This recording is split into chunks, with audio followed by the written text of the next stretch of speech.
Bonjour, je m'appelle Syl, j'ai 44 ans. Je suis séropositif depuis 2011 et je suis marié dans un couple sérodifférent.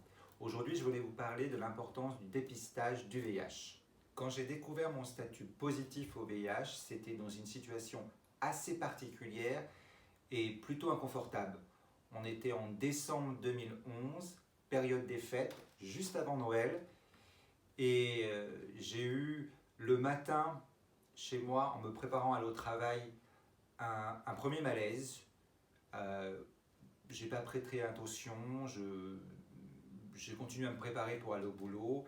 Et ensuite, j'ai fait un second malaise dans les toilettes. Et là, je me suis un peu inquiété. Mon copain aussi s'est inquiété. On a appelé les urgences. On a été directement amené aux urgences par les pompiers.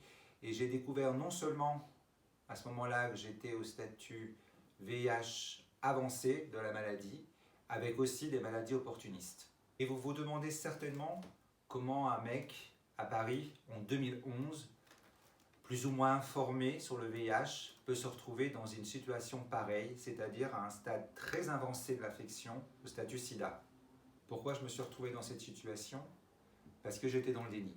J'étais dans le déni car à chaque fois que j'aurais dû faire un dépistage, ça provoquait chez moi des montées d'angoisse ingérables. J'ai repoussé à chaque fois mes dépistages.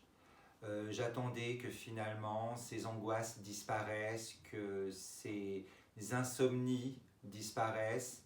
Et finalement, quelque part, j'oubliais de devoir faire ce dépistage. Cette période de déni a duré 1 an et demi me concernant. Et ça a été suffisant pour que je me retrouve à un stade avancé de l'infection. Que s'est-il passé ensuite? Eh bien, j'ai été mis sous traitement et ces traitements sont tellement efficaces que j'ai été déclaré indétectable quelques mois après. Ce que j'aimerais vous dire, c'est que même à un stade avancé de l'infection, c'est réversible et que tout l'enjeu aujourd'hui, c'est de faire des dépistages régulièrement. Aujourd'hui, vous avez de nombreux outils à votre disposition. En termes de prévention, vous avez la PrEP, vous avez les tests rapides en labo, les traitements d'urgence et également la capote. Et je rappelle, car c'est toujours nécessaire, qu'une personne séropositive sous traitement et en charge virale indétectable ne peut pas transmettre le virus du VIH. Informez-vous, dépistez-vous. Aujourd'hui, vous avez de nombreuses ressources à votre disposition. Il y a des associations qui sont là pour vous accompagner et vous n'êtes pas seul.